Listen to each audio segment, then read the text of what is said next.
Welcome back to The Truth About Vaccines. This is episode number 4. Have you ever had a flu vaccine? The flu shot's currently being recommended for elderly all the way down to infants. And most infants, the day they're born, receive a vitamin K shot, but what's the long-term impact of this vaccine? Learn the answer to these questions and many more in tonight's episode. I hope you enjoy it.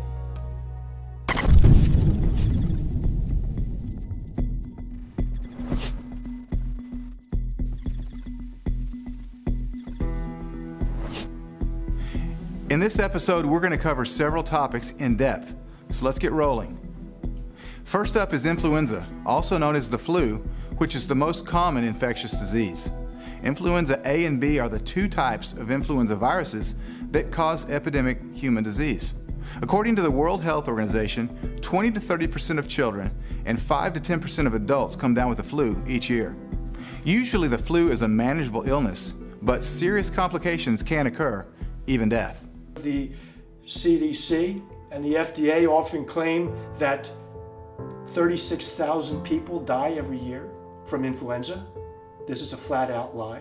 If you actually go to the CDC's MMWR's, Morbidity and Mortality Weekly Reports, they publish weekly and annual reports on how many people die from influenza. And in any given year, the average is anywhere from 750 to 2,000 people that succumb to influenza. And most of these people have had pre-existing conditions, okay? So they've had pre-existing health conditions that made them more susceptible to some other opportunistic disease that they've been exposed to, okay? So where did the CDC get the 36,000? They make it up. Recently, the CDC changed the 36,000 flu deaths per year figure and instead says that the death toll ranges from 3,300 to 49,000. One of the statistical issues is that the CDC places deaths from pneumonia along with deaths from the flu into the same category. On the CDC website, we see 55,220 deaths from influenza and pneumonia. When I open up the source document, which is the National Vital Statistics Reports, there's a breakout of deaths. And we see that only 4,605 of the 55,000 deaths were actually attributable to the flu. This was actually a very high number of influenza deaths compared to previous years where flu deaths were as low as 500 in 2010. The two primary delivery systems for the flu vaccines are the injectable, which is the shot, and the inhaled flu mist. They just took the inhaled influenza shot off the market because it was only 3% effective last year. I read that. That's pretty bad. And it wasn't that great beforehand, and it was spreading, influenza. Just read the package insert. But when it comes to the injected vaccine, if you are naive to a certain strain of that virus, and that virus is the one that you encounter, and you've been given that vaccine that year, and you had an immune response to it, yes, it can protect you that year.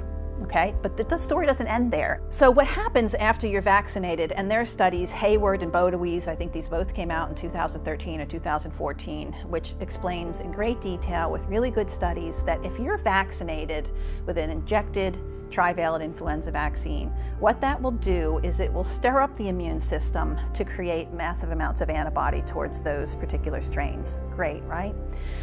Well, what happens is that the antibody arm of the immunity and the cell-mediated arm of immunity usually work in synergy, and they work together. And it's not like either one of them is bad, but what happens after a vaccine is the antibody arm gets really ramped up. Well, that actually feeds back into the cellular arm and the memory arm, so that those antibodies that are created actually paralyze the immune system from creating memory immunity and cell-mediated immunity. And that's just a well-known, documented fact. You know what the CDC said last year, Ty, remember? Oh, guess what, everyone?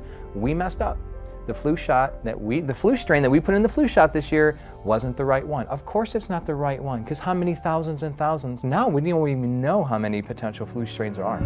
The CDC did admit that the 2014 flu vaccine was ineffective because the virus had mutated. The Cochrane Collaboration is an international not-for-profit organization comprised of independent researchers. Their role is to establish an evidence base for health and medical care by assessing the published literature to determine whether interventions like surgery, medical drugs, and nutritional supplements are effective at treating particular conditions. The work of the Cochrane Collaboration, which is published in Cochrane Reviews, is internationally recognized as the benchmark for high-quality information about the effectiveness of healthcare. So what is the Cochrane collaboration's position on vaccines? I started to look into vaccines because I was surprised. You know, when I looked at what they call meta-analysis of all the literature ever published on vaccines, there's a particular independent scientific body called the Cochrane Collaboration, highly respected, because what they do is they look at all the studies, they try to really identify if there's, say, industry influence. Because as you know, there's no real regulation as far as publishing studies. If you have a null or negative finding, you don't have to publish it. But if you have a positive one, you could be a vaccine manufacturer and spend 20 years and finally get a study that looks like, okay, there's a little bit of a relative risk reduction in some disease, and you publish that, and then that's all you see. Well, what they did, they looked at all the research on childhood vaccines and all the research on vaccines for healthy adults and elderly and those who work on the elderly, and none of the Cochrane review conclusions showed that they were proven safe or effective. What got me started on down the rabbit hole in the vaccine issue is that the school, I was at BU, and you know, it was all about, oh, flu vaccine clinics, we have to model this as a disaster plan. And I was like, flu vaccine, God, you know, like nothing I've read have said that it's very effective.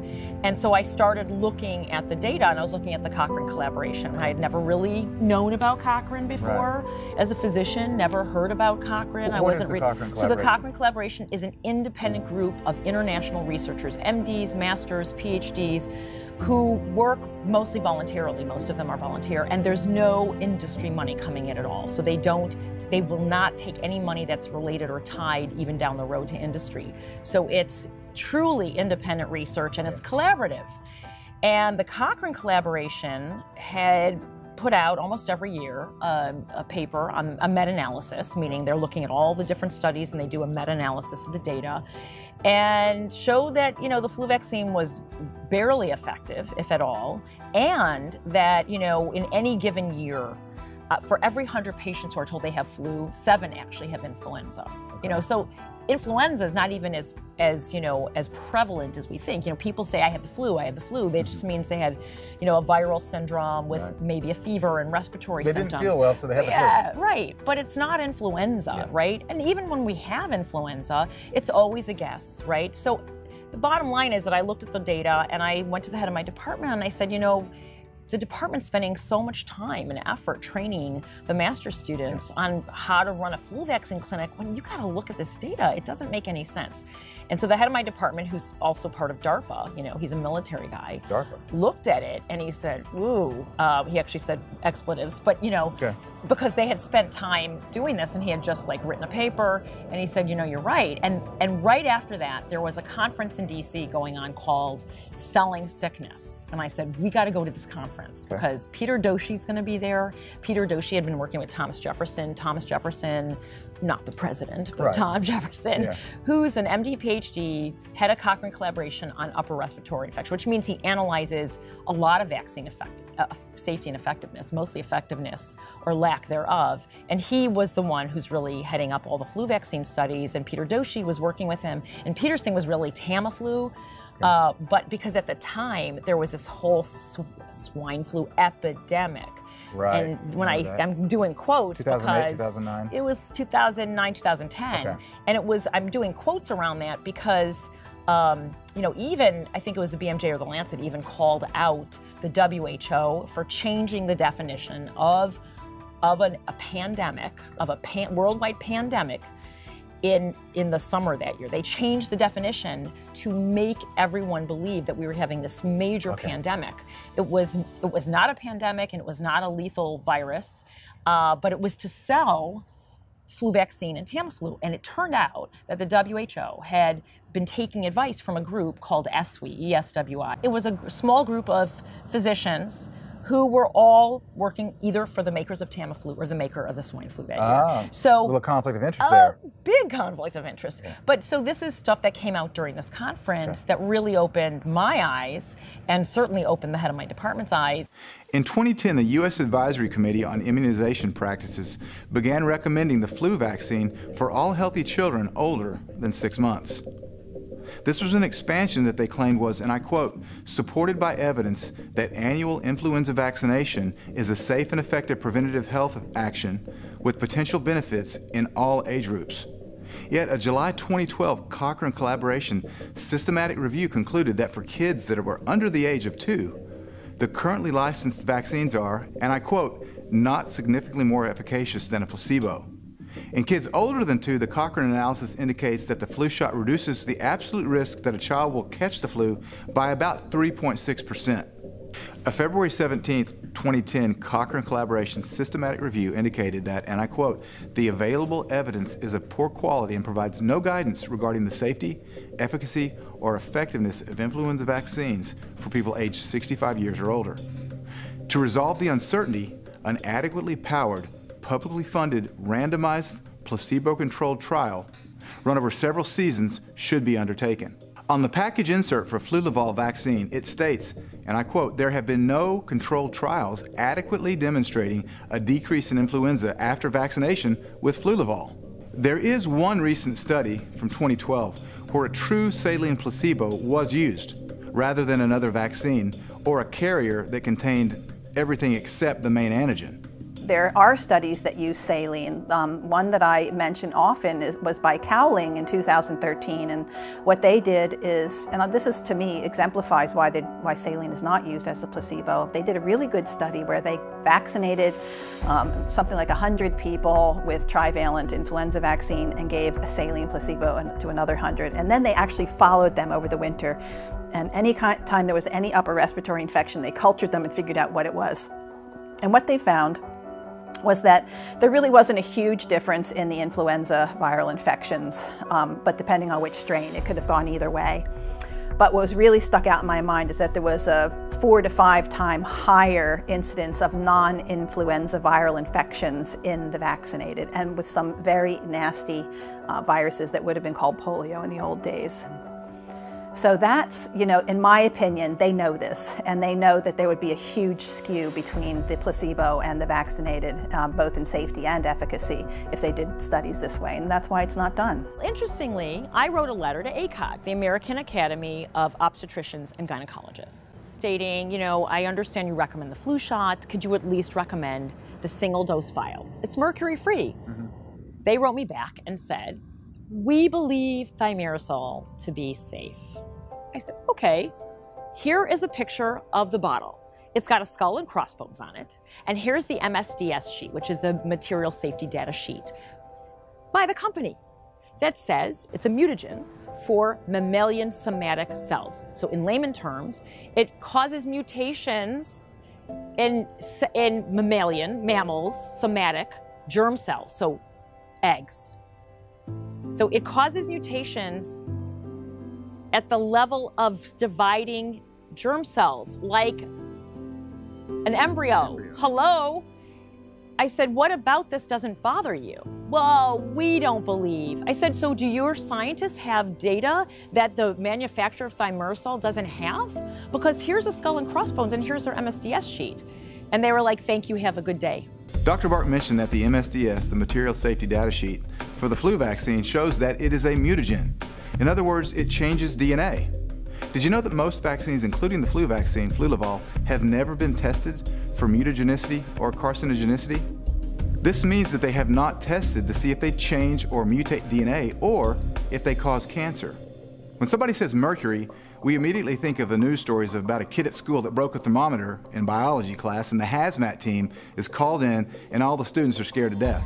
I remember this happened to me when I was in elementary school in Garland, Texas back in the 1970s. I think I was about 7 years old. In the previous episode, we learned from experts about vaccines that still contain trace amounts of thimerosal, which is 50% ethyl mercury. Are there still vaccines that contain more than merely trace amounts of thimerosal? Wasn't thimerosal removed from the vaccines in 2003? That's what I've read. Yeah, thimerosal was removed from 3 childhood vaccines in 2003, but the same year CDC mandated flu vaccines for pregnant women and for little children. Okay. And the flu vaccines at that time, almost all of them contained megadoses of thimerosal. So children who were receiving vaccines after 2003 could get as much thimerosal as children prior to the removal in 2003 from those other 3 vaccines. And for the first time, they began giving it to pregnant women. So children were getting thimerosal at a much more vulnerable period of their lives. So it's kind of a myth to say that thimerosal was removed from vaccines. It was removed from some vaccines, but it was added to others. They put it into multi-dose vials because if you have to put 10 needles into the same vial, it's cheaper to produce. Once you produce the vaccine, it's cheaper to put 10 doses into one vial than it is to put 1 dose into one vial. And when they do that, they put the mercury in it as an antimicrobial agent because preserve it. Yeah, you're putting 10 needles in it. So it saves about 15 cents per dose. Multiply that out times billions of doses. Yeah, they're saving lots of money. But if you think about it another way, do you think your child is worth 15 cents? Yeah. If the difference is between getting toxic mercury and not getting toxic mercury and it's 15 cents, that's the difference? When I interviewed Neil Miller and he asked this question about whether a parent would purchase a vaccine with mercury in it in order to save 15 cents, I thought that was a rhetorical question and that nobody in their right mind would do that. However, I recently visited Washington, D.C., and Robert F. Kennedy Jr. and his team, we met with several congressmen and congresswomen to discuss this very topic, specifically the multi-dose flu vaccine, which still contains thimerosal, or mercury. We had an incredible meeting with Congressman Posey and his entire team. I'm not at liberty to mention his name, but we also met with a congressman who told us that since he always pinches pennies, that he would opt for a cheaper vaccine with mercury in it if it saved him some money. While I was in Washington, D.C., I met with several mothers who have children with gastrointestinal issues and also autoimmune disorders. There was a study in the Journal of Vaccine back in 2012 that looked at the injection of the flu vaccine into pregnant mothers. No one had ever measured what happens to the immune system. And what they found was that by injecting the flu vaccine into pregnant mothers, there was an increased circulation of inflammatory immune markers. But no one really understood what those inflammatory markers actually meant to a growing fetus. There are studies in the literature that clearly say schizophrenic disorders, psychiatric disorders, and autism have all been found to have as its precursors a history of inflammation in utero. We understand that autism, for example, is an inflammatory condition in the brain. The Vargas study back in, I think it was 2005, showed universally autistic kids at autopsy had brain inflammation. They just looked at motor vehicle accident kids who happened to be autistic and had some controls who weren't, and there was a huge difference. So inflammation is part of the process. We want to avoid inflammation. There was a study that showed I think it was the flu shot in pregnancy causes an increase in CRP, which is an inflammatory marker. So right there, that's telling me that's probably not wise to be injecting a vaccine that causes inflammation in the womb when we know there's another study that shows inflammation in the womb is associated with increased autism risk. In some states, if a doctor takes that multi-dose vial and drops it by mistake on the floor and it breaks, he is required by law to evacuate the building and to bring in hazmat crews to clean it up before the building can be reoccupied. Hazmat crews wearing moon suits and respirators. So, and we're taking that same toxin, and flu vaccines have to be treated as a hazardous waste if you're going to dispose of them. That thimerosal vial is legally a hazardous waste. It can't be disposed of in a garbage can. Yeah, we're taking that and we're injecting it into pregnant women and little babies. And if it's early in the pregnancy, which is recommended under the current advisories, a little baby could be getting as much as 1 million times what EPA says is safe. Let's figure out exactly how much thimerosal is in the multi-dose flu vaccine. The multi-dose flu vaccine has 25 micrograms of thimerosal. The shot is 0.5 milliliters, so let's do some math. So 25 micrograms in a 0.5 milliliter shot, same thing as 25 micrograms in a 0.0005 liter shot, or 250,000 micrograms in 5 liters, or 50,000 micrograms per liter. Well, 1 microgram per liter is the same thing as 1 part per billion. Therefore, the shot has 50,000 parts per billion of thimerosal. Now remember that 2 parts per billion of mercury is the mandated limit in drinking water, and normally 200 parts per billion would label something as a toxic hazard. So the multi-dose flu shot has 250 times the allowable limit of mercury in a toxic hazard.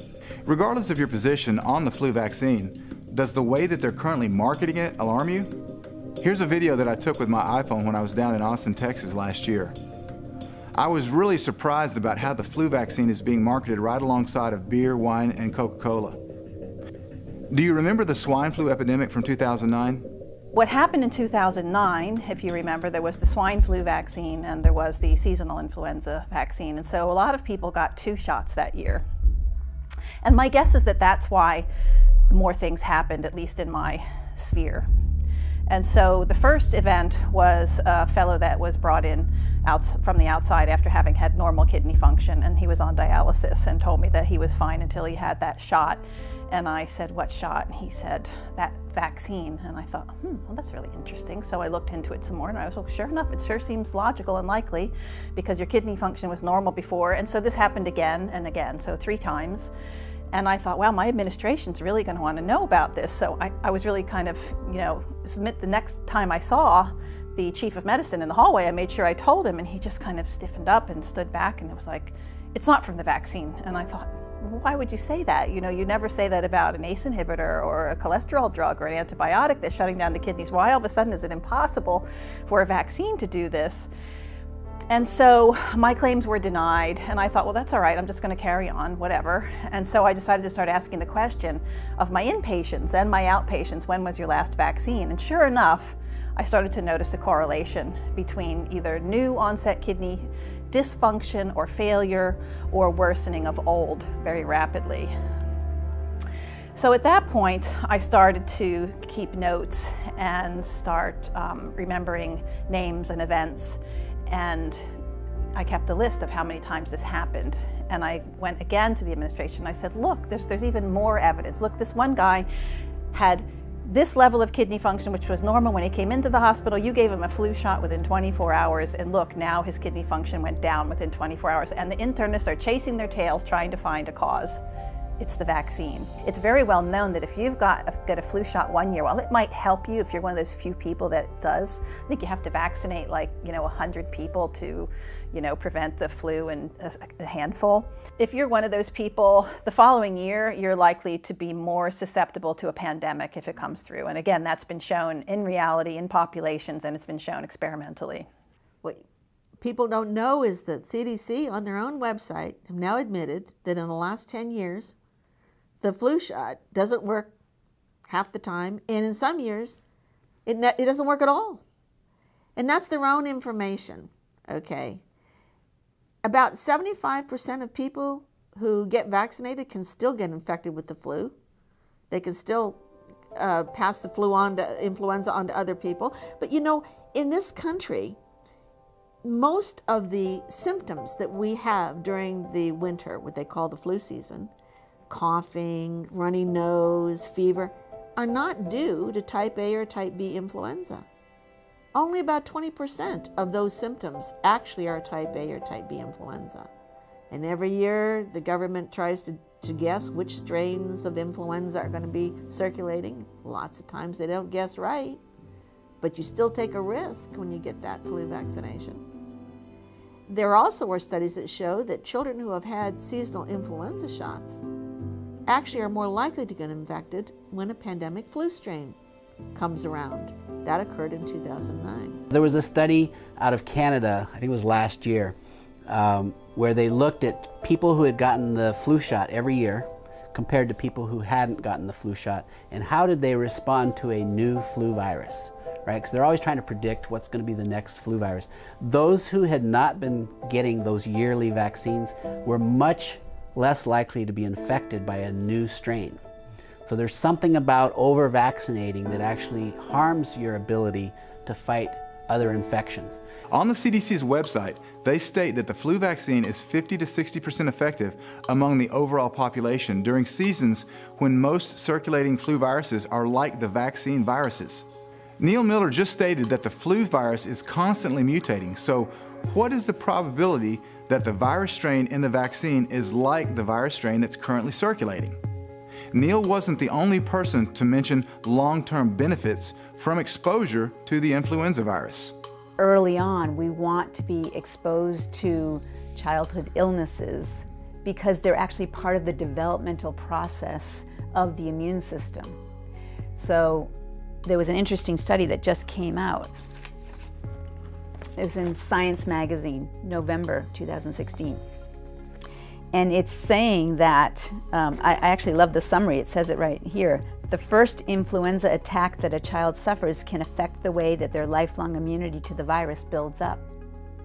What they found is there's an actual imprinting process that happens, that when we're exposed to the virus, it imprints our whole neuroimmune system so that later on we'll recognize that and we've got that handled.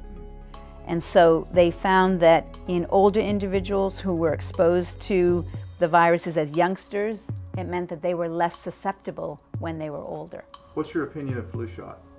Well, it makes no sense. And here's why. Number one, the virus most likely to cause the flu illness is rarely an influenza virus. The incidence of actual influenza virus illness is very, very low. Most illnesses that lead to flu-like symptoms are not caused by the influenza virus.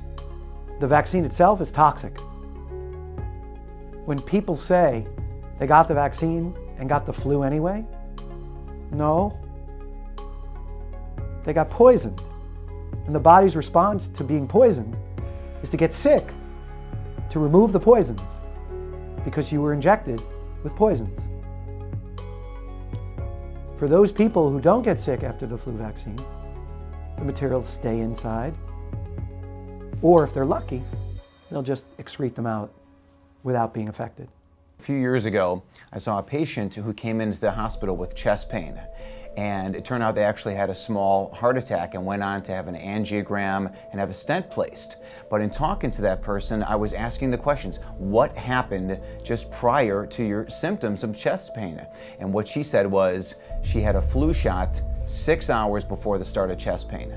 And the reality is, doctors are not asking the questions about what happened. They're not asking the questions about what preceded these events, and we have to do that. This woman told me that she had the symptoms 6 hours after the vaccine, and it is clear as day. So I reported that to the Vaccine Adverse Events Reporting System, the government's reporting system, and there's plenty of cases that are in there that are of a similar ilk. So us as physicians, we need to ask the questions. Flu shot, it's a crapshoot. There's no real safety or efficacy studies done, and they're adding more and more of the adjuvants, whether they be aluminum or otherwise, to stimulate into production these so-called antibodies to the strains of the flu that they're guessing via Democratic vote or a dartboard throw each year at CDC and elsewhere. It's just an absolute nonsense. They don't even know what the flu really is. And of course, liver congestion can create the flu. Digestive upset can create the flu.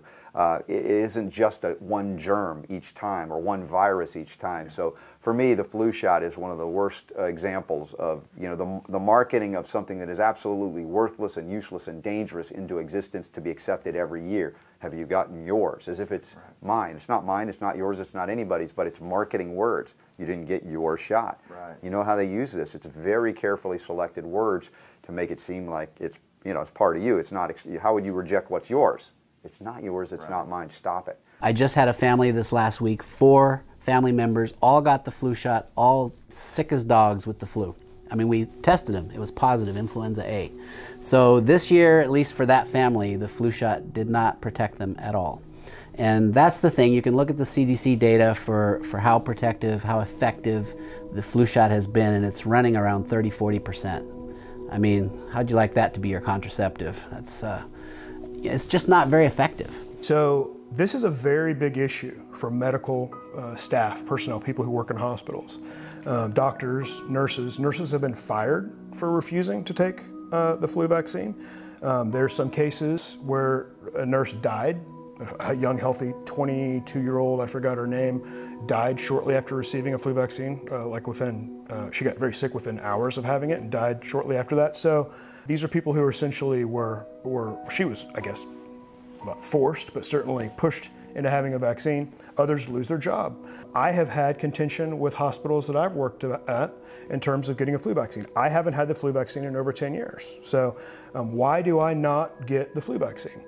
The only time I've ever felt sick is after getting a flu vaccine. I haven't had the flu or had a serious illness in over a decade.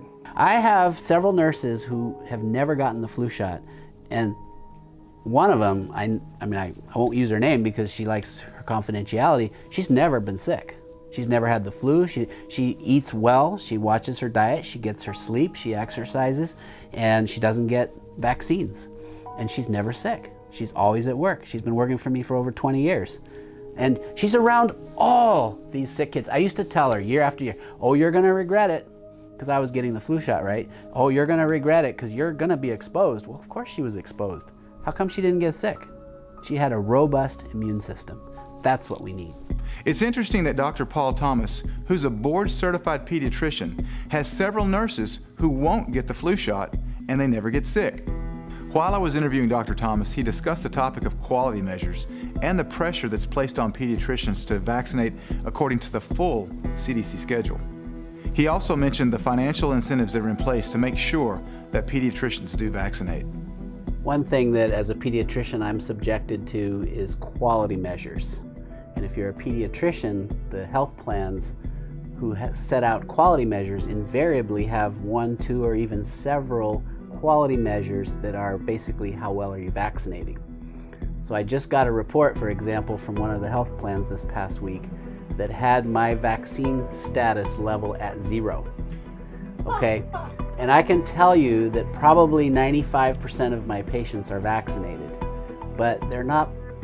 The 0 is because almost none of them have done the hepatitis B vaccine because they're not at risk for that one. And that automatically puts you in the unvaxxed category. So there's this pressure on doctors to do them all now, follow the schedule. This keeps you in line with quality measures, recommendations from the CDC, recommendations from the AAP. It's a lot of pressure on doctors to conform to the one-size-fits-all that you were talking about. We need quality standards that look at what's your autism rate, what's your ADD, your anxiety rate, your diabetes rate, your asthma, your eczema, your hospitalizations, your ER visits, your clinic visits, all these real quality measures that look at the health of the population.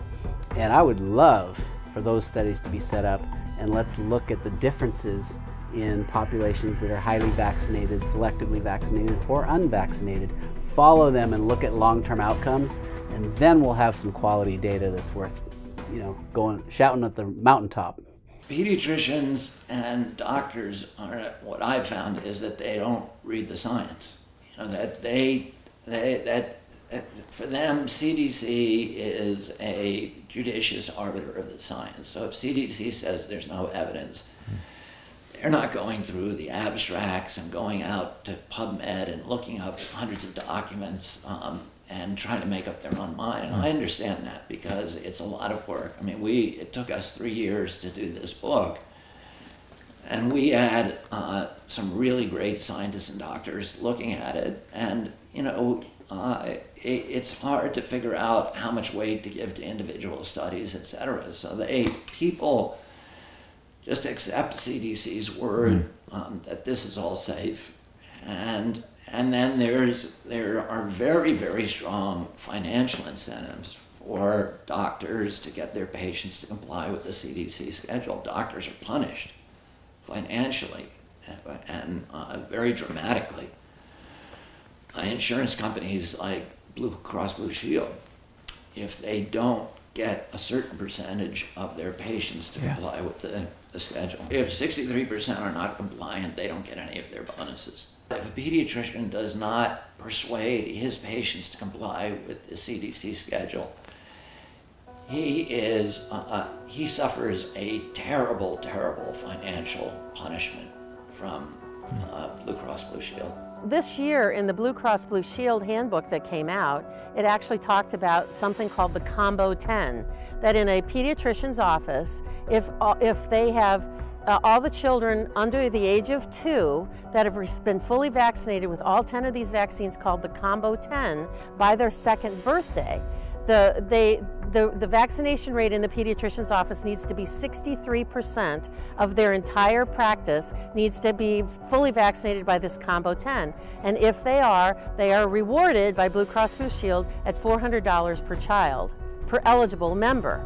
So if you've got 1,000 kids in your practice and 63% of them are fully vaccinated, you get 1,000 times 400 in terms of a bonus from Blue Cross Blue Shield for following through on their standard. When my son was born, my wife and I, we were taking the kid to the pediatrician, and you know, she pulled out the needle, and she didn't even talk to us about it. That's why I thought it was kind of weird. She pulled out the needle and was like, yeah, we're about to get ready to do his vaccines, and we were kind of like, well, hold on. We didn't want to do it. And like, she kind of just immediately snapped, like got angry and basically like fired us like right in there. And like, I was kind of hurt because, you know, she was kind of with us the whole time. Like we kind of looked at her, she came to the baby shower. So, you know what I mean? Like we looked at her as she was like kind of a part of the family, and she kind of just threw us to the side and was angry. She was just angry at the fact that, that she opened it. That's kind of the reason why she was like, well, I have to pay for it now, so what's going on? And we were like, well, you know, we need more time to think about it. And she kept trying to bully us to do it. And, you know, she literally just threw it down, walked out the office and told us to get out. Right after that, the nurse came in and she was talking to us about it. She was a little bit more, in tune to us. She was like around our age. So she was a little bit more in tune, where she was like, well, yeah, I understand what you guys are going through. She was like, well, maybe just think about it. So I asked her a question. I was like, did you vaccinate your kids? She said no. I was just, you know, completely shocked that she would tell me to do it, but she wouldn't do it. And you want, like, would you tell? Well, I wanted to ask our pediatrician, like, well, would you tell your daughter to do it? But you're forcing us to do it. But she was just mad at the fact that she opened it and it had to be paid for. I honestly thought they cared about us. Like, I honestly thought they had their best interests, but it was just, it's always about, I just felt like at that point, like you were just looking out for yourself. Like you didn't even care about our opinions, didn't want to hear it or nothing. Clearly, patients are not being listened to by the physician.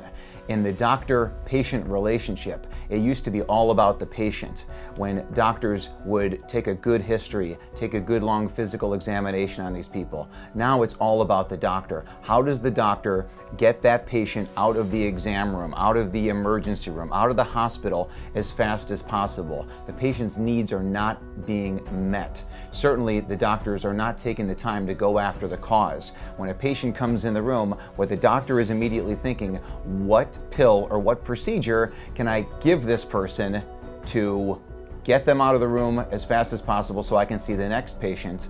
It's a money-driven system, and it is not about outcomes. It is about money, where the doctors are prescribing the pills, the procedures, and it is not about the patient. It is not about quality. It is not about finding the cause. And it's the patients that are suffering in this system. Are you enjoying episode 4 thus far? Have you learned some valuable information? Do you want to join our movement and support our mission to educate the world on the truth about vaccines? Then please consider supporting our cause by owning the complete series today. Your support allows us to continue to spread the truth for free. Also, a portion of each sale is donated to charities that are doing real research to help our children be healthier and safer. Simply click the banner below to join the movement and support our mission. Thanks in advance. Let's get back to episode number 4 and learn more life-saving information on vaccines. Just to speak about the financial incentive to vaccinate. So I'm a busy pediatrician. I have 13,000 patients, and I started my practice 8 years ago with about 1,000 patients who came with me from my old group practice. So we've grown from 1,000 to 13,000. We've got a selective schedule. We've got an informed consent process that results in less than CDC schedule vaccinating, right? Probably less than half of the CDC doses are given here. So we're still vaccinating, but we're vaccinating quite a bit less. And I've done the crude math on it. I've lost over $1 million just in administration fees. So for each time my nurse gives a vaccine, there's an average reimbursement of somewhere around $12 to $14.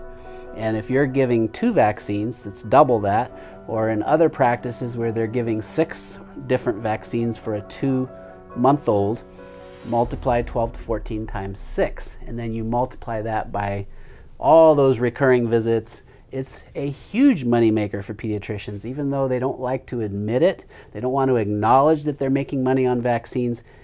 It's a huge part of your bottom line. Pediatric practices are very expensive to run. We have, nurses giving advice, we have doing referrals, we have billing costs and reception costs. I mean, there's huge overhead. It usually runs around 80% for most practices. And so most pediatricians wouldn't survive without the income that comes from vaccines. It takes conviction and fortitude to deviate from the CDC schedule, especially if you're a pediatrician. The financial incentives and the penalties are tremendous.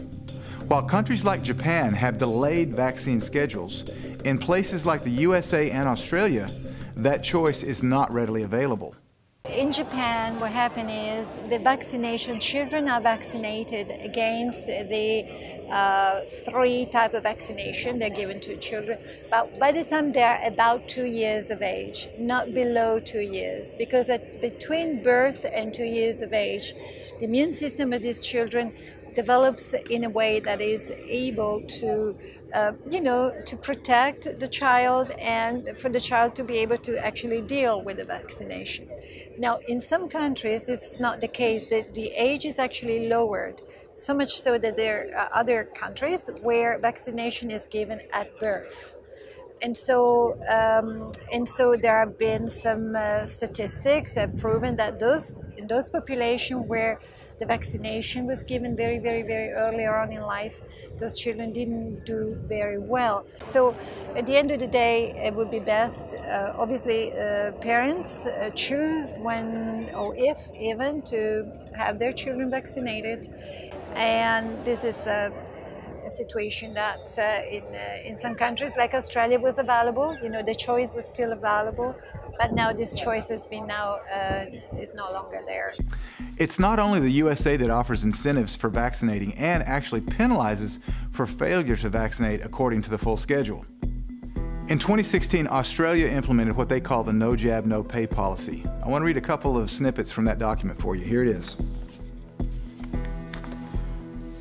Only parents of children less than 20 years of age who are fully immunized or are on a recognized catch-up schedule can receive the child care benefit or the child care rebate and the family tax benefit Part A of the year-end supplement. The relevant vaccinations are those under the National Immunization Program, NIP, which covers the vaccines usually administered before age 5. These vaccinations must be recorded on the Australian Childhood Immunization Register, the ACIR.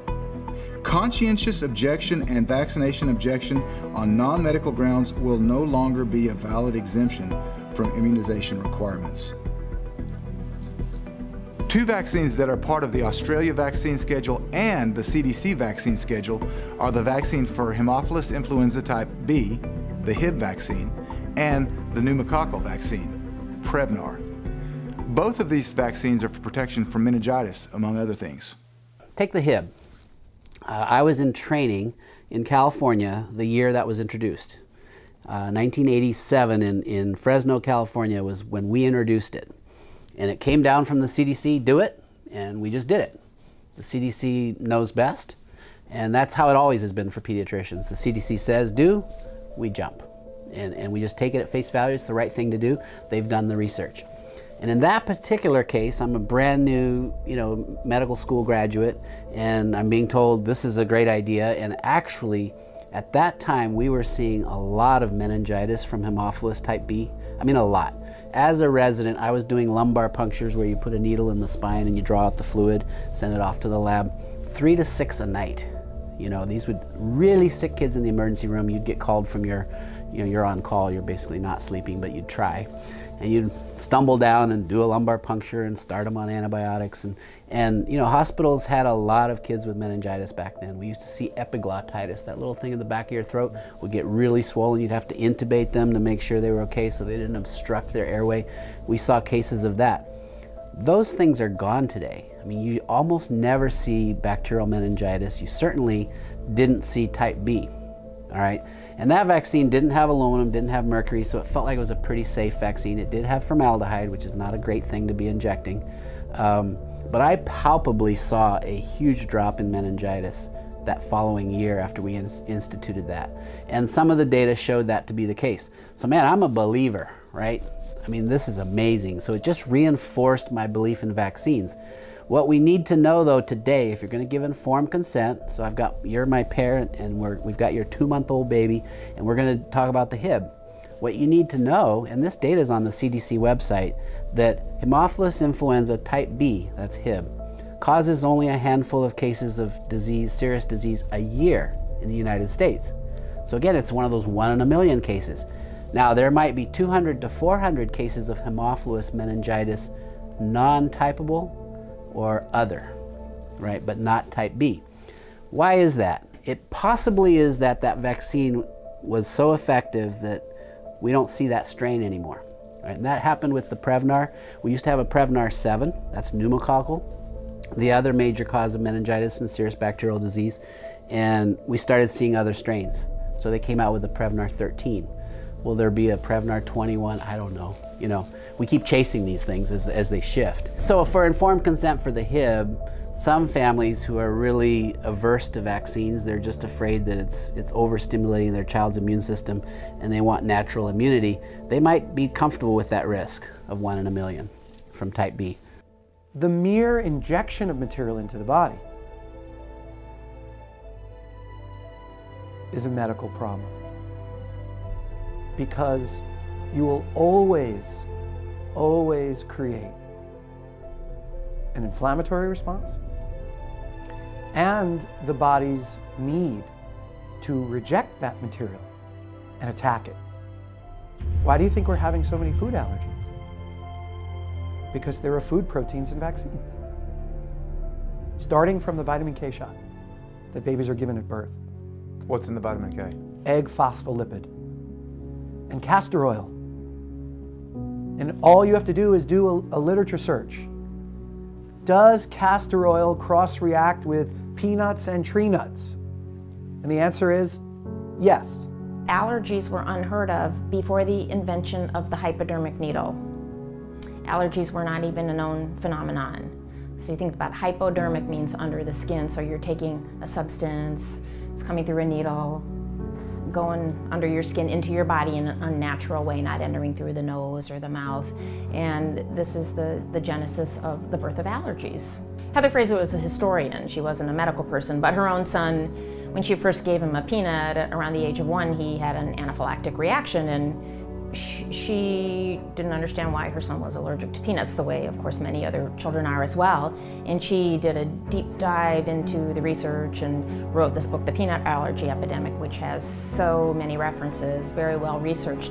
And she uncovered the fact that the Hib vaccine, the Haemophilus influenza B vaccine, which is one of the vaccines that's given for meningitis and invasive bacteria that can cause, other illnesses. And I don't make light of Haemophilus illnesses because they can be very serious. However, they're typically rare and uncommon. Anyway, she discovered that, well, there's a couple of issues. One is that they use oils, including peanut oil, sometimes in adjuvants of vaccines. So some of the ingredients can be peanut or other nut-containing oils. And of course, these things are trade secrets. They don't just, disclose that so easily. Well, that makes sense about the peanut allergy then. Yeah, but also the Hib bacterium, the molecular weight and the molecular structure of some of the proteins in that bacterium are very similar to that of a peanut. So there's a cross-reaction. So here you are taking this injection, a series of 4 injections over time, and your body's mounting this immune response that is supposed to go on, and the inflammation and all of that. Then you eat a peanut, the body gets confused and thinks, oh, this is the thing I'm supposed to have a big reaction to, and then you have this either life-threatening or less than life-threatening reaction to a peanut.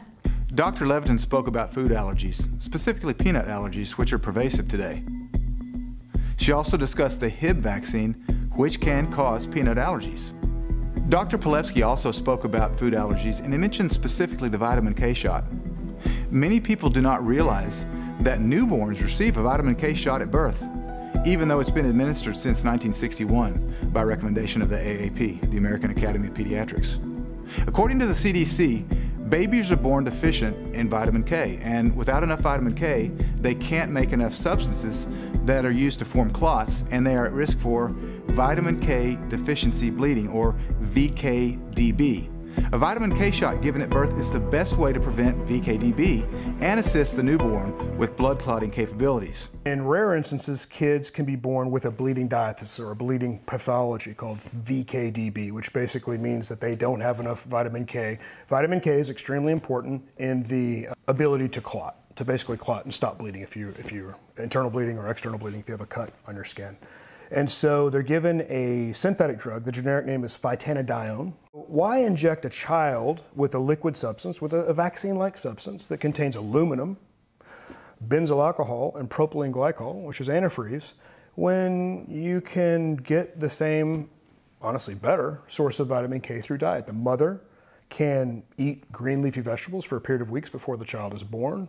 The vitamin K from that would be transferred through the placenta.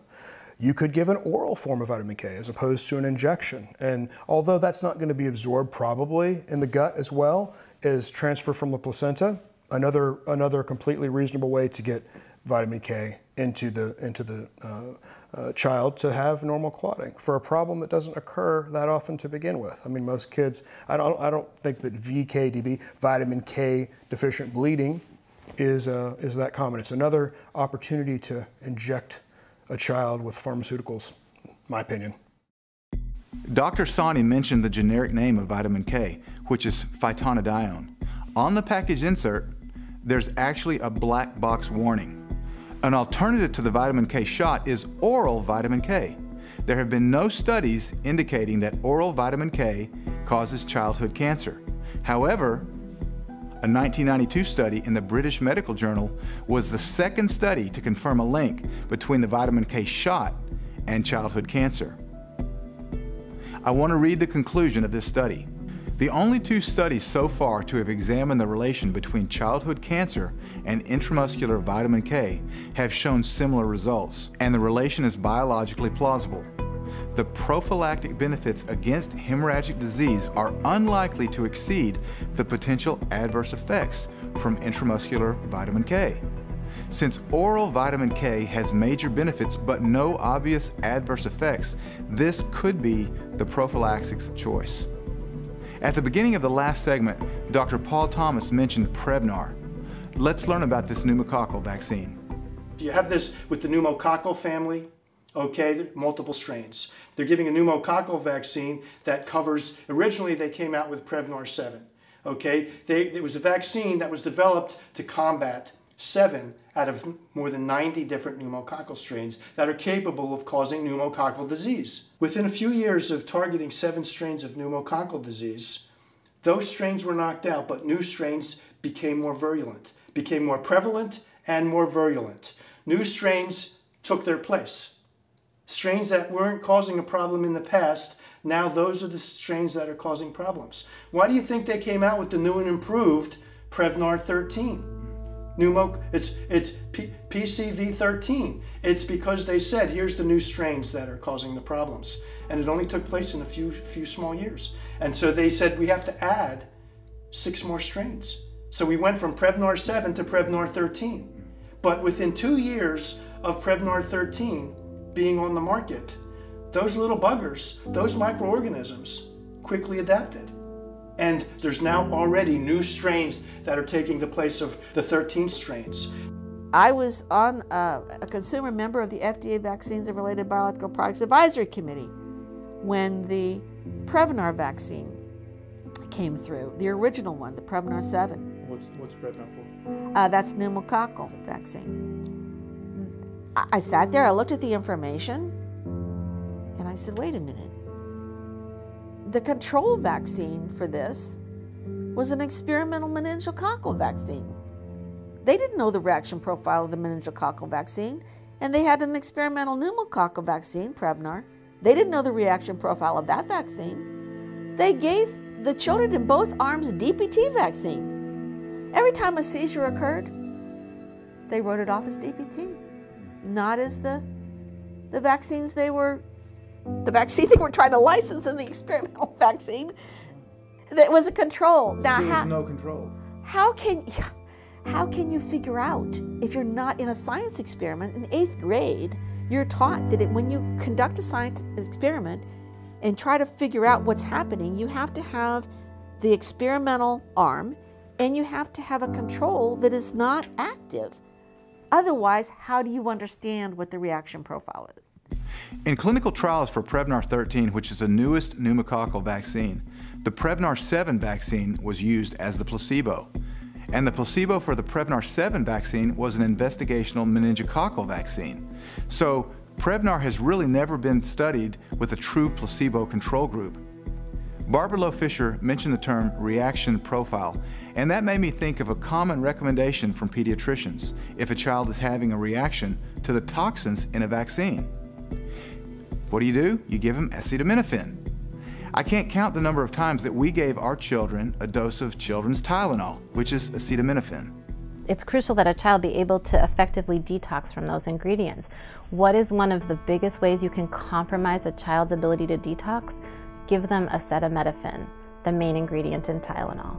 So I just interviewed a mom with a 4-month-old baby. The baby screamed for 24 hours. She called her pediatrician and she said, "What should I do?" And the pediatrician said, "That's normal. That's a normal vaccine reaction to scream for 24 hours without stopping. Give the baby some Tylenol."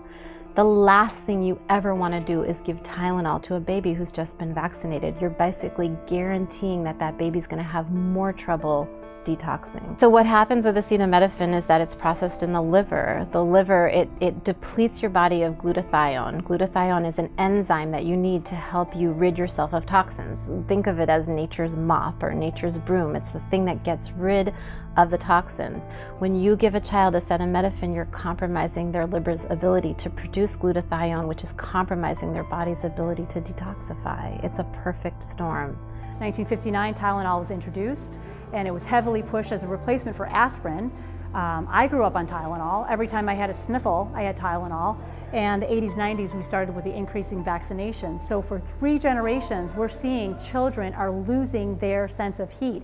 And what we're seeing is each generation goes by, we're seeing an increased amount of dysfunctions that I say are all related to lack of heat. And so that's everything from stillbirths to SIDS to autism to ADHD, asthma. These are all diseases from lack of heat. There's also a bunch of data right now in the literature about pregnant women that use acetaminophen while they are pregnant or shortly after. Their children do have increased asthma, ADHD, behavioral disorders, sensory disorders. There's actually a study coming out from a team of researchers from Duke and Harvard University. It'll be published in the next few weeks, and it shows it's a huge literature review of everything we know about acetaminophen, the main ingredient in Tylenol, and it's very, very concerning. We have in vivo studies, meaning in petri dishes. We have studies in epidemiology that shows that the more exposure to Tylenol, the worse the health outcomes. Children should never take Tylenol. And unfortunately, most doctors are not keeping up with the scientific literature. They have no idea how dangerous acetaminophen is. You know, I'm seeing a little bit of a trend of reversal. Within the last 5 years, I know within the anesthesia world, we have decreased the amount of Tylenol and the incidence of where we're going to use it right away. So maybe they might hold off a little bit. We've seen that pediatricians now, the standard of care is to not give pre-dosing Tylenol for vaccinations. Now, there are still a lot of pediatricians that are recommending that, but the standard of care, based on studies, is to not give Tylenol before or after a vaccine, because that is proven scientifically, NIH study, to increase the risk of autism. I went back and I read every single study, Ty. I mean, I went back and I print the studies off, I get a yellow highlighter and I work through them and I read them more than once. You have to read beyond the headline of a scientific study. You have to read beyond the abstract, and you have to delve into the science and take a look at it. And we also know that the negative effects of acetaminophen are magnified in the presence of testosterone. And that to me is fascinating, because one of the conundrums with autism is why so many more boys than girls? Why so many more boys than girls? And acetaminophen might be one of the reasons, because the negative effects of acetaminophen are enhanced by the presence of testosterone. We've had 20 years of epidemic autism, 20 years at least of vaccine injury. We have a critical mass of millions and millions of injured people, and injured parents and children with vaccine injury will never give up. So every child that has a vaccine injury is creating a warrior in the child and a soldier in the mother. And these soldiers will fight to the death. And they're lining up continuously, row after row. And what's in front of them is a paper tiger with some money behind it of a corporation that's a transparent entity, and it can't last against that. No child is born with an intact immune system. The immune system of a child is struggling, literally struggling into existence for the first 2 years. And that's why most countries in the world don't vaccinate before the child is 2 years old. And their incidence of autism and vaccine injury is much, much less than the United States. I just came back from a 2-week lecture tour in Europe. And in most countries of the world, they get about half of what American kids get. I saw a survey recently where over 5 million people had voted, and 70% supported a federal mandate for vaccinating children on the CDC schedule, which again would be 72 before 18, 26 in the first year of life, which is unheard of in any other country. And we have some of the highest infant mortality rates, highest SIDS rates. Not a coincidence. In 2011, Neil Miller and Dr. Gary Goldman published a study that compared worldwide infant mortality rates and the number of vaccine doses in those infants. Dr. Gary Goldman and I did another study. And in this other study, what we did is we looked at the vaccination schedules of nations around the world. And we found that the United States requires the most vaccines. So we wanted to see if the United States has the best infant mortality rate, because we were told by authorities that vaccines are life-saving. That's why they're giving them. They're giving vaccines to babies to protect them from dying from infectious diseases. So that was our premise. That's what we wanted to look at. We wanted to look at, let's look at the immunization schedules of different nations around the world. How many vaccines do they require? Because in the United States, they were requiring 26 vaccines for infants. And infant is defined by any baby up to 1 year of age. So, and that's how the infant mortality rate is measured, by how many deaths per country per 1,000 live births are there, okay?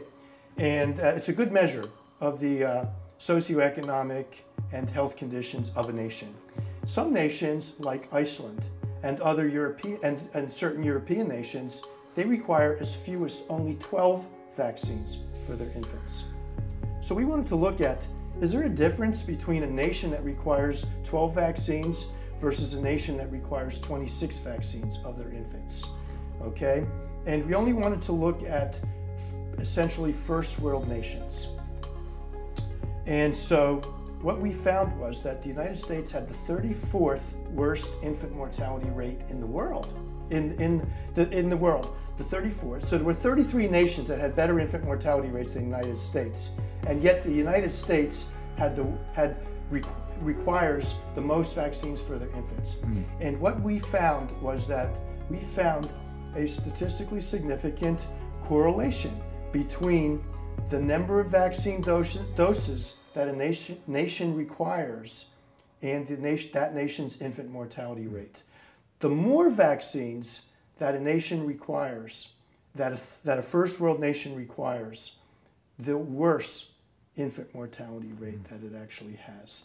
The fewest vaccines that a first world nation requires was associated with the best infant mortality rates. These were published in peer-reviewed journals. So anybody that wants to go and access those studies, they can read them. In Miller and Goldman's study, which included the countries with the lowest infant mortality rates and the fewest number of infant vaccines, Iceland and Norway were 2 of the 5 countries. But that's not the only thing that Iceland and Norway had in common. So when I was doing research for my last book, I went to Norway and I went to Iceland, and I sat down with the Surgeon General of Iceland and I said, "Do you mandate vaccines?" And he looked at me like I said, "Do you have 3 heads?" because they have a much gentler, more evidence-based vaccine schedule. They said we would never dictate what vaccines were chosen, but most people follow the schedule. So if people in America aren't following the vaccine schedule, that doesn't make me think there's something wrong with those people. That makes me ask the question, what is going wrong with our vaccine schedule? Is there something wrong with our schedule that's making it hard for people to follow? So when I was in Norway, I visited the hospitals, and I also interviewed many doctors, and the Norwegian breastfeeding rates are something like 99%. So women in Norway who are really encouraged to breastfeed, but really interesting about Norway is that at 6 months, the vast majority of babies are still being breastfed. So if you go to Norway, it's absolutely normal to see these beautiful Norwegian mamas with their babies breastfeeding. Could the 99% breastfeeding rates in Iceland and Norway be one of the reasons for their low infant mortality? Another interesting fact about Iceland and Norway is that according to a 2009 report entitled Autism and Vaccines Around the World, their rates of autism were 1 in 1,100 and 1 in 2,000 respectively. At that time, the USA's autism rate was 1 in 150. Now it's estimated to be around 1 in 50. We've gone from 1 in 10,000 children with autism in the 1970s, 80s, to now we're at 1 in 45 children based on a poll last year. And you talk to doctors that are directly involved in this, they're like, it looks like 1 in 25 children this year maybe, end up on the autism spectrum. And in our film, we have an MIT mathematician and scientist that just graphs out, just based on the CDC's numbers, where this is going. If it is not stopped, if this exponential rise does not stop, we'll be at 1 in 2 children by 2032. That's the end of a society. Do you think there's enough evidence now that you could prosecute vaccines in a court of law? In my humble opinion, yes. I mean, we go on circumstantial evidence all the time. We don't, direct evidence is someone that says, hey, we have blood, we have DNA, we have gunshot powder residue on your hands. That's direct evidence. And then you have testimonial evidence, like you saw the murder, you saw the incident happen. And then you have hearsay. Well, I heard someone else say. That's not admissible in court. And so I get that. But we look at circumstantial evidence. Someone walks into a house, there's gunshots, and then the person walks out the back, and you walk in behind that person and there's someone passed away in the house. Well, you didn't see the person shoot the person in the house. You heard shots, you saw them walk in, you saw them walk out, and there's no one else in the house, and then you have a dead body. That's circumstantial evidence that that person committed the murder. Now, does that mean we don't prosecute that case? Of course not. We prosecute the case. So in analyzing this case, I look at the high level of vaccines that have entered into our children's lives. I look at the high rate of autism. That's correlation, I agree. That doesn't mean it's necessarily causation, but that means investigation. We need to continue to investigate. It's not only autism, there's like vaccine injuries that happen immediately that are, just paralysis, like even to like death and other stuff that, causes those injuries like right away, and they're immediate as well. We were able to see our son because of the developmental issue, but there's been other stories of people that have come out and told us that we even know that we didn't know that we're going through that stuff.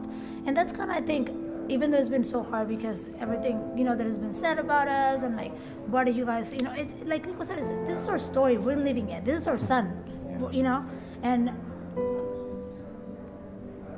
as hard as it is to take it, I'm also grateful because what it's done to other families is made them question and have know that they have a choice for now. I mean, at least we do, and just have that question, ask about it, think about your kids, think about we think about our son every day, and I wish now it would have been different back then. Somebody had told me all of this, because that wasn't there, but we just going what we were told when there wasn't, I didn't educate myself as much as I should have, I think. We live with that guilt type for a long time. Me as a protector, I think to myself, man, I didn't protect my son, It's hard for me, and we prayed about it. The Lord has revealed us and said, look, it's not your fault. You made the best decision you could at the time with the information provided to you at that time. And we get that now, but it's still hard in the flesh. I can see Davi gets emotional. There's numerous studies that document correlations between the vaccines and autism. When the health authorities tell you that there's no link between vaccines and autism, they're lying to you. There's numerous studies that are providing significant evidence that there's a link between vaccines and autism. We must protect our children. They're weak and they're vulnerable, and they need us. But in our attempts to protect them and keep them healthy with vaccines, have we done more harm than good? There's actually a gentleman I just met today named Edwin Black. He wrote a book called War Against the Weak. We have a sorry history in this country of how we handled the most vulnerable among us. And you're right, the measure of the standards, the measure of our society is how we handle, how we treat, how we care for those who are vulnerable. We're not doing a very good job of that. And there is maybe another war against the weak because the children, the cohort of children with developmental disabilities over the last 20 years is not being provided for. And we are in a catastrophe. We've been warning about this for 15 years or more. Dan Burton, the courageous congressman, had hearings back in 99, 2000, 2001, saying what's going to happen to these kids. So now we're 15 years forward. Almost nothing's been done. I do know that one of Germany's most vicious eugenicists, Mengele, chose as a course of investigation vaccinating people with viruses. He would vaccinate the twins and then see how one twin responded as opposed to the other. And of course, he would then do live autopsies to attempt to make his clinical reports. The Nuremberg Code from 1947, which two Americans helped to write, was supposed to prevent and forever avoid forced medicine of any form, including experimental medicine. And vaccines most certainly fall into the category of experimental medicine, and your children are the guinea pigs. If you look at the history of government oppression, and I believe Chairman Mao of Communist China said the ultimate expression of political will is at the end of a gun. And that is what the vaccine industry is now turning to. The same tools of Adolf Hitler and the Holocaust and Mao and the communist purging of people, this is what the vaccine industry has become. Invoking violence with guns and threats and turning healthy people into disabled, handicapped people, harming children, killing children, suppressing science, suppressing voices, committing scientific fraud, covering up the information that could shine light on this. That's what the vaccine industry has become today. It is a criminal enterprise committing mass violence against innocent people everywhere around the world. There will be a day, I believe, when those who have committed medical violence against our children in the form of vaccines will be held accountable. Perhaps in their own lifetimes, with prosecutions of crimes against humanity. But even if that doesn't happen, they will be judged beyond this life. There's a spiritual judgment. What you do matters, and if you harm children in this world, you will be held accountable beyond this world. When I worked on the doctors, we literally said this is a medical fact. They are saying in medicine in this country, this will be the first generation of children that does not live to be as old as their parents. Why would we listen to this system? Yeah. Why would we listen to any of these doctors? Why would we trust them? We also know that the third leading cause of death now is hospitals themselves. Between 250 and 400,000 people every year in America are killed in hospitals, die for reasons other than they went into the hospital. Medical mistakes, MRSA, getting bacterial infections that can't be stopped. I mean, the list goes on. I mean, and put that in perspective. We had like 65,000 people die in Vietnam, and the 60s erupted and people were screaming and yelling and marching in the streets. We have 250 to 400,000 people dying in hospitals for no reason, and nobody even cares. Every year. Every year. We must continue to facilitate debate on this vitally important issue of vaccines to see how we can help save our children and help them to have long, healthy lives. Are you familiar with the concept of herd immunity? The concept of herd immunity is based on the idea that contagiousness is the only way for disease to spread. It's based on the idea that the only way I can get sick, the only way I'm exposed to the germ, is if you who are sick give it to me. As if there's no other possible way I could be exposed to that germ without being exposed to someone who's sick. That is the biggest problem regarding infectious diseases, contagiousness, and herd immunity. Because It doesn't allow for all the permutations, all the ways in which you could have a germ in your body and still not get sick, that you could be exposed to a germ from the environment without having been near anyone who had the illness. As if the only vector of exposure is someone who's sick.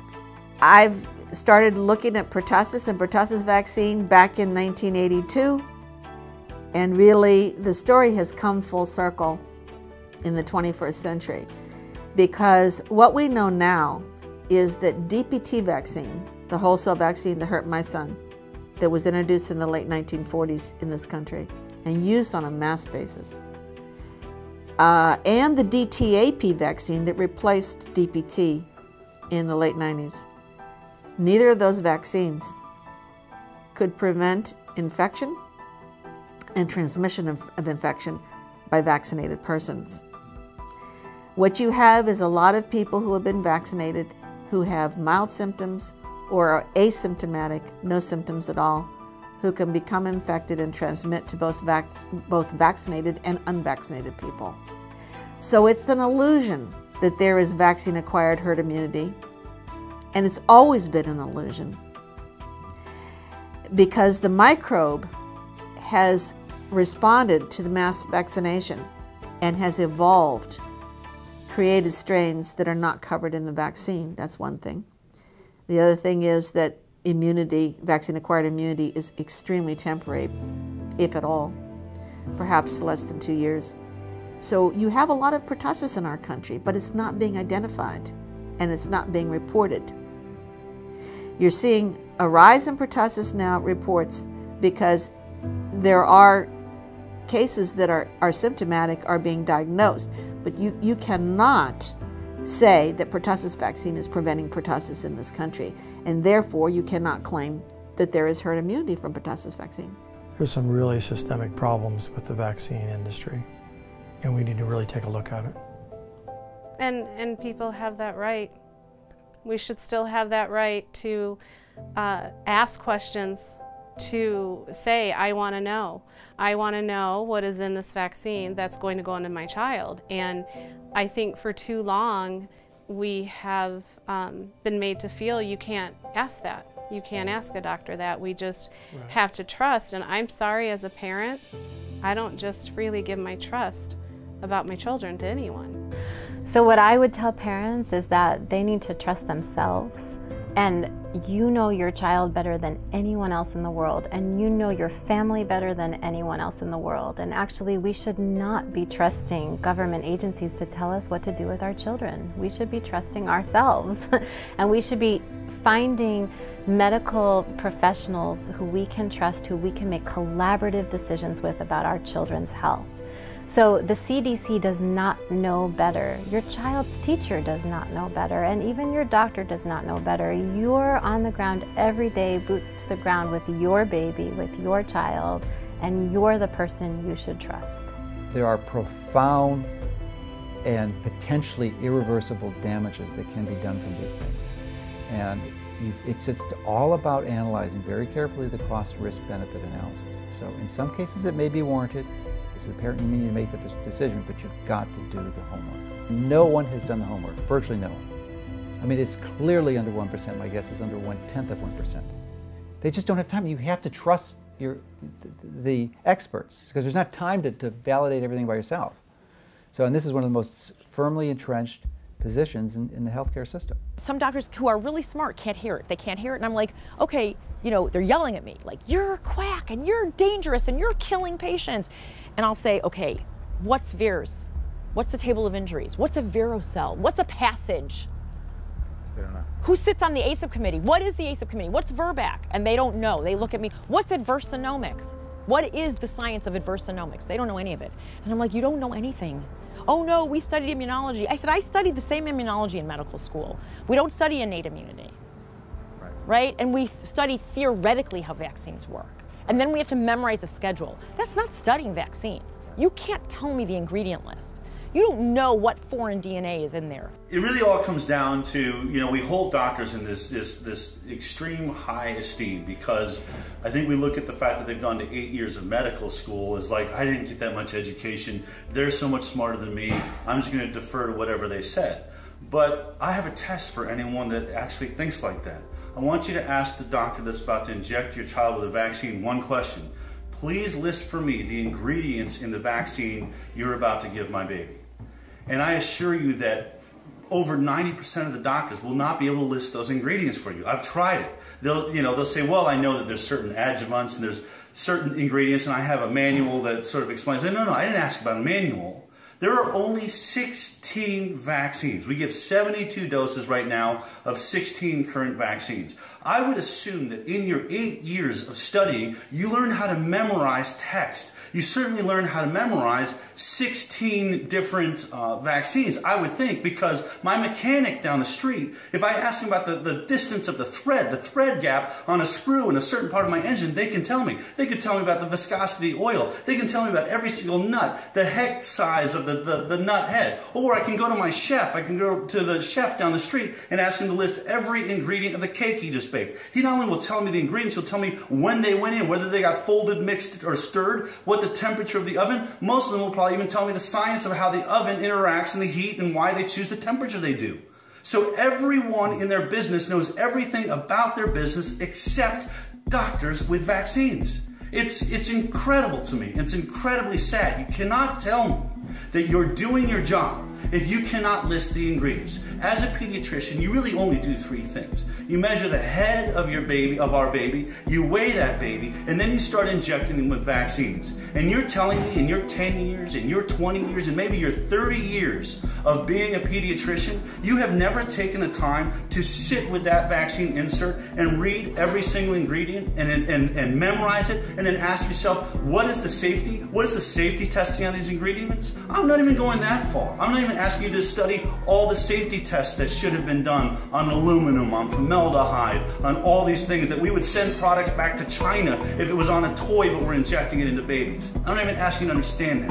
I'm asking you to know what the ingredients are. And the fact that you cannot list that for a parent that is trusting their day 1-old baby, their 2-month-old baby, their 4-month-old baby, they're handing it to you because they trusted you did that job for them.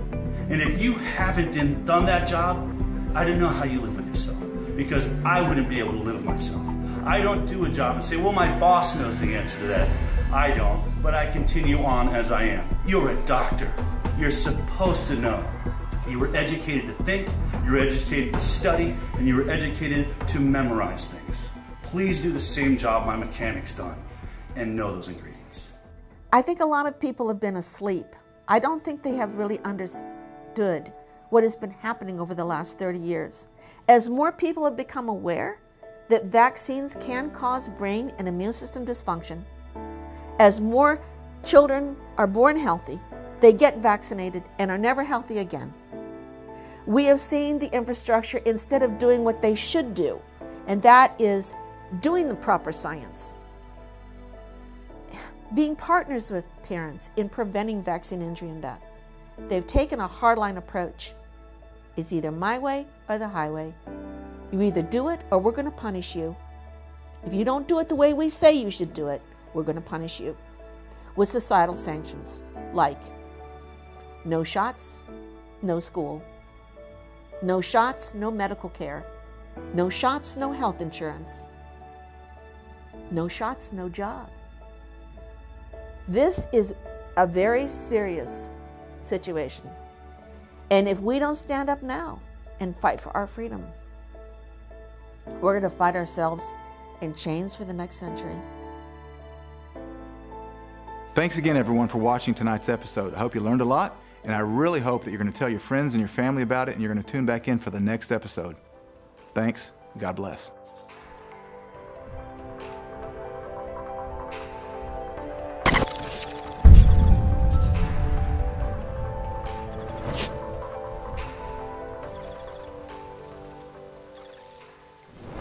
Join the movement, support the mission, save lives.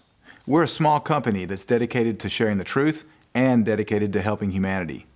When you support our mission by owning the complete series today, you enable us to continue to research, to interview, to expose, and to share the truth absolutely free, just like we're doing today. If you've learned something, if you've been inspired, if you want to help save lives, or if you just love the way that it makes you feel when you donate to a worthy cause, then please consider owning the complete series, The Truth About Vaccines, today. As always, a portion of each sale is donated to charities that are doing real research to help our kids be healthier and safer. Simply click the banners below to join the movement and support the mission. Thanks in advance.